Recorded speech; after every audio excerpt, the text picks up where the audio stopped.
하겠습니다. 이제 11번째 강의입니다. 23페이지를 보세요. 이 사학적 승인의 요건, 이것이 중요하다고 했습니다. 중요합니다. 지금 잘 들은 사항이죠. 건축허가 할 때도 요건이 있습니다. 있지만 건축허가 할 때 배우시고, 지금 주택법의 사학적 승인을 할 때의 요건이 무엇이냐, 요건을 갖춰야 승인을 할 수 있습니다. 자, 보시면 일단 기본 원칙이죠. 주택 단지를 지을 때 이 기본적인 확보한 대지에 대해서 소유권을 확보하라 합니다. 아파트 단지는요, 보통요, 뭐 작게는 뭐 큰 대필지가 큰 땅 주인이 있으면 한두 개 필지지만 보통은 보시면 100개 필지, 뭐 150개 필지, 큰 대규모 단지는요 300, 400개 필지입니다. 땅 주인이 막 340명, 뭐 500명 이렇게 있는 경우도 있습니다. 토지 작업이 참 힘들어요. 어쨌든 원칙은 주택 단지 지을 때는 이 전체에 이 필지 몇 개 등 관계없이 하나의 주택 지을 블록이 형성이 쭉 되어지면 그 전체에 대한 대지의 소유권을 확보하라. 이것이 원칙입니다. 이럴 경우가 참 힘들어요. 소유권 확보가 100%가 쉽지 않다. 그래서 보통 뭐 알박기가 다 있겠죠. 알박기가 군데군데 내 땅은 못 판다. 선주로부터 물려받은 나의 땅이다. 못 판다. 농사 지을 것이다. 이런 말은 다 대부분 다 거짓말이고요. 땅값을 더 달라 이 얘기입니다. 옆에 땅 주인은 한 평당 뭐 100만 원에 합의했는데 나는 못 판다. 1000만 원 달라. 이런 분들이 항상 있습니다. 그래서 이 소유권은 사실 쉽지 않아요. 이렇게 두 번째 예외가 있습니다. 그래서 예외 보시면 예외 1번 딱 보시면 이 대지의 소유권을 확보 못해도 사용권은 100% 확보해도 승인 내어주겠다랍니다. 자, 이 말은 뭐냐면 주택 단지 지을 때 말입니다. 이 소유권이면 아무런 문제 없습니다. 그런데 그래서 땅 주인들이 지주 공동 사업이다. 별 문제가 없어요. 그런데 문제는 많은 분들이 토지 계약금만 받은 상태에서 또 보시면 나는 잔금을 주기 전에 이 땅을 소유권 안 준다. 그건 당연한 말이죠. 그런데 이 땅에 대해서 토지 사용 승낙서라 부릅니다. 토사성이라 부릅니다. 토사성. 이 토지 사용 승낙서를 안 내어줍니다. 잔금 주면 주겠다랍니다. 그래서 당신들이 소유권은 안 되어도 사용권, 이 땅을 계약만 쳤다. 좋다. 근데 땅 주인 전체한테 토지 사용 승낙서라는 것을 100% 받아와라. 이렇게 말합니다. 근데 또 승낙서 안 내어주면 참 힘들어요. 그래서 또 밑에 보시면 또 3번 상이 뜹니다. 사용 승낙서가 힘들다. 그러면은 뭐냐? 지구 단위 계획 사업으로 가랍니다. 지구 단위 계획 사업. 지구 단위 계획이 딱 뜨면 공적인 어떠한 임무를 주겠다는 것이죠. 공적인 지위를 부여해 줍니다. 지구 단위 계획 사업으로 당신들이 신청을 한다면 이때는요. 대지 면적의 80%까지만 사용권을 확보하고 나머지 확보 못한 토지가 매도 청구 대상이 될 때는 이때는 80% 넘기고 나머지가 매도 청구 대상이 되어지면 이 경우는 이제 알박기를 배제하고 승인 내어주겠다란 말입니다. 매도 청구권이다. 이 말은요. 공공에서 토지를 매입할 때 안 팔면 수용한다라는 표현 씁니다. 근데 민간 사업자한테는 수용이라는 사업을 줄 수가 없어요. 수용이라는 말을 줄 수 없습니다. 대신 공익성이 좀 있다 할 때는요, 수용권 비슷한, 결국 소유권을 강제 취득합니다. 매도 청구란 말 씁니다. 민간 사업자한테는 매도 청구합니다. 단, 조건과 절차가 틀립니다. 수용할 때는 보통 감정평가에 의하지만, 요 매도 청구할 때는 항상 시가로 합니다. 그래서 민간에서 강제적으로 땅을 뺏을 수 있는 권리, 매도 청구권을 부여하기는 하는데, 그때는 시가로 한다라는 차이점이 있습니다. 이 문장 앞으로 자주 등장합니다. 매도 청구란 말은요, 각 기법마다 다 나옵니다. 민간에서 수용한다 이렇게 보시면 되겠습니다.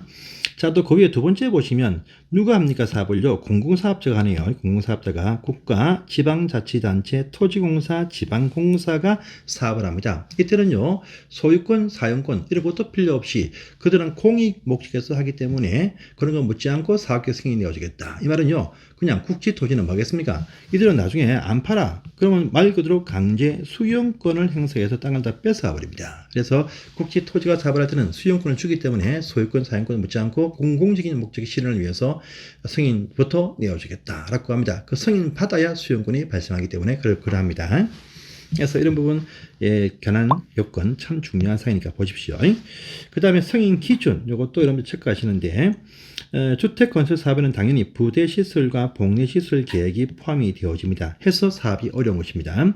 또 두 번째 보시면 주택 사업을 할 때 보시면 학교가 저 멀리 3km밖에 있어 안 됩니다. 그러면 학교 지을 땅을 내어놔야 됩니다. 또 도로가 보니까 편도 1차선 3m 거리입니다. 아파트 지을 수 없습니다. 그럼 도로부지 확보를 해야 됩니다. 이와 같이 주택 건설할 때는요, 필요한 기부 그 기반 시설 있죠. 요거 제시해야만이 승인이 내어줍니다. 그래서 사업계획 승인할 때 기반 시설에 관한 배치 또 조화 요 계획이 들어와야 승인 내어줍니다. 그래서 적정하게 관련이 있으면 당연히 이 조건이 붙습니다. 근데 관련이 없거나 과도한 기반 시설의 기부 체납을 요구하지 마라 돼 있죠. 이런 부분이 있습니다. 그래서 적절하게 도로, 공원, 학교, 뭐 터널 이것은 필요합니다. 하지만 과도하게 요구하지는 말아랍니다. 쓸데없이 필요 없는 우리 시청사를 지어달라, 또는 대학교를 지어달라 이런 식의 어떤 과도하게는 요구하지 마라. 초등학교 없다, 학교 넣어라. 이건 가능하다 그렇죠. 이런 식의 부분이니까 과도한 기반 시설의 기부 체납, 요 기부 체납 기입식 나올 수 있습니다. 기부 체납, 세금 체납이 아닙니다. 요 세금 체납이 아니고 요건 아니다, 기부 체납이다. 이런 부분 체크하십니다. 자, 그 다음에 이제 5번 보시면 바로 매도 청구 나옵니다. 주택 건설 사업할 때에 매도 청구란 말이 아까 위에 나갔었죠. 매도 청구 바로 요 말 나옵니다. 그러면 민간 주택 사업을 할 때 이 매도 청구라는 것은 어떠할 때 발생하느냐라고 합니다. 기본 조건이 여기 3번에 있는 기본 조건은 당연히 부합돼야 되겠죠. 3번 뭡니까? 지구 단위 계획으로 하는 사업이다 라는 전제하에서 기본 80%를 확보했다. 요 두 가지는 기본 확보를 해야 됩니다. 자, 지구 단위 계획 있죠. 요것은 말입니다. 요것은 지구 단위 계획 구역이란 곳에서만 요 사업을 합니다. 그래서 지구 단위 계획 구역에서 이 사업 계획 승인까지 얻었으면 다음의 경우에는 이제 시가입니다. 거래 시가로 매도할 것을 청구할 수 있다라고 합니다. 어떤 경우냐 기억니언이 뜹니다. 일단 기본 조건이 항상 말하지만 여기 있는 지구 단위 계획 구역일 것이고 또 기본 80%는 확보를 했다는 상태에서 요 권리가 등장을 합니다. 두 가지는 확보해야 됩니다. 그 다음에 세 번째 보시면 95% 이상까지 확보했습니다. 이때는 말입니다. 나머지 5% 미만의 땅 주인이 이들이 100년을 소유했던 1000년을 소유했던 관계없이 매도 청구 대상이 된다. 강제로 쫓겨나간다 보면 되겠습니다. 자, 그런데 니은상을 잘 보시면 95%면 깔끔한데 95%가 안 됩니다. 이것이 안 돼. 95%가 안 된다. 그렇죠? 이럴 때는 보시면 지구 단위 계획구역에서는요, 항상 장소를 발표 결정 고시합니다. 만약에 이번에 2023년도 1월 달에 고시를 했습니다. 그럼 이때부터 10년 전이면 2013년 1월 달, 요때 이전부터 10년 이상 전부터 소유한 자한테는요 95%가 안 되는 한 청구를 못합니다. 80%인 상태는 못합니다. 그런데 10년이 안 되신 분, 그 땅을 사신 지가 10년이 안 되신 분한테는 강제로 80%만 넘어가면요 청구를 할 수가 있다라고 합니다. 나가세요 할 수 있습니다. 안 가면 공탁 걸고 강제로 철거해서 사업을 시행할 수가 있게 됩니다. 그래서 이런 부분이 있으니까 이것도 꼭 체크하시고 좀 어렵습니다. 그래서 이건 한 번 더 몇 번 봐주세요. 자, 그 다음에 그 위에 3개월이라는 부분, 3개월. 이건 뭐냐면요. 이런 권리가 발생이 된다 해도 바로 그냥 한 달 만에 나가라 하면 안 되겠죠. 그래서 시가를 제시해서, 시가를 제시해서 3개월 이상 먼저 협상을 한 다음에 요 권리 절차를 밟아라. 그래서 공탁 걸고 이제 강제 집행할 수 있게 해주겠다라고 하는 겁니다. 이런 부분도 체크 항상 하시고, 제일 어려운 부분 중에 하나지만, 시험에 잘 뜨니까 확인을 하십니다. 자, 그 다음에 동그라미 2번 상황, 이겁니다. 동그라미 2번 상황은요. 이 권리, 근데, 이 협의가 필요해, 협의가 필요한데, 이 협상을 해야 되는데, 협상을 땅 주인을 알 수가 없습니다. 소재 불명, 또 끝까지 피하고 공시송달 피하면서 숨어버리는 분들이 있을 수 있어. 이럴 때는요, 2개 이상의 중국 일간신문에 2번 이상 공고 내고 30일이 지나면요, 공탁으로 갈 수 있는 매도 청구 대상이 되어서 이제 공시했으니까, 2번 했으니까, 이제 걸고 그냥 바로 철거할 수 있게 해주겠다라고 합니다. 해서 보시고요. 자, 그럼 이제 3번 봅니다. 3번. 그런데 이런 매도 청구 대상이 된다 할지라도 실제 철거, 집행하고 공사를 강행할 때는요, 뒤에 또 요건을 또 부여했습니다. 혹시나 모를 또 기본권 침해에 대비해서 또 하나 또 강화되었죠. 그래서 진짜 철거하려면 공탁까지는 좋은데 철거하려면 매도의 합의가 100% 다 될 것을 요구한다. 또는요 법원의 성소 판결을 받아야만이 공사할 수 있다. 이때 성소 판결 보시면 확정될 것을 요하지 않는다. 대법원 판결 필요 없습니다. 1심만 이기면 되겠다. 이 얘기입니다. 1심만 이기고 또 2심에서 또 가는데 이 땅 주인이 응수를 안 해. 이렇게 아예 포기한다. 이런 경우겠죠. 이럴 때는 공사를 개시할 수 있게 해주겠다라고 합니다. 그래서 보시고요. 또 6번 보시면 분할 승인 뜨죠. 이것은 그러니까 이미 배웠습니다. 공구 나눠서 할 때 300세대 이상 공구가 필요하다. 두 개 최소한 조건돼도 합산해서 600세대 이상이 되어야 공구별 나누어서 순차적으로 일단 순차적으로 사업을 할 수 있게 된다. 그러면 600이 되어야 공구별 분할 가능하다. 이 의미가 이게 포함이 되어져 있습니다.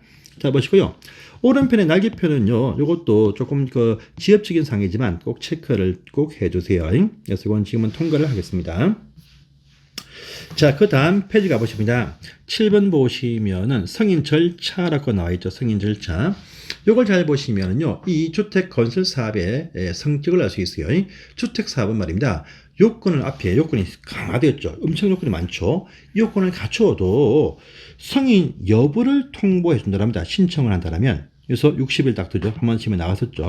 사업계획 승인권자는 이 사업 주체들의 승인 신청을 받으면 60일 안에 승인 여부를 결정해서 알려준다. 이 말은요, 60일 안에 결정해서 알려줍니다. 승인해 줍니까? 안 해줄 수도 있다는 것입니다. 이 열심히 요건을 갖추었지만 경기상 또 어떤 주변의 상황상 그쪽에 우리가 승인 못 내어주겠다 해도 괜찮다는 말이죠. 재량 행위다란 말입니다. 건축은요, 그 요건을 갖추면 허가를 해주어야 된다가 기본적인 원칙입니다. 보통 건축일 때는요. 하지만 건축 심의란 걸 통해서 또 많은 제한을 가하지만 원칙적인 행정 절차는 해줍니다. 그런데 사업계획 승인은요, 요건을 갖추어서 막 요건을 갖추고 심의도 통과되었습니다. 해도 승인 안 해줄 수가 있다. 지방자치단체장에 극히 재량권을 참 많이 줍니다. 그래서 법원 판결이 참 많은데 그때마다 이 법령이 성수를 했습니다. 그래서 이 여부 통보지 승인해준다 하면 안 된다. 60일 기억하시고요. 자, 8번 보시면 사업계획 승인의 효과 있죠. 효과입니다. 승인을 딱 받으면 1년이 아니죠. 몇 년입니까? 기본적으로 5년입니다. 5년. 주택 사업은요, 승인해주면 기본적으로 5년 안에 보세요. 기본적으로 5년 안에 공사를 시작을 해야 된다라고 합니다. 여기서 잘 뜨는 상이 또 2번 상이죠.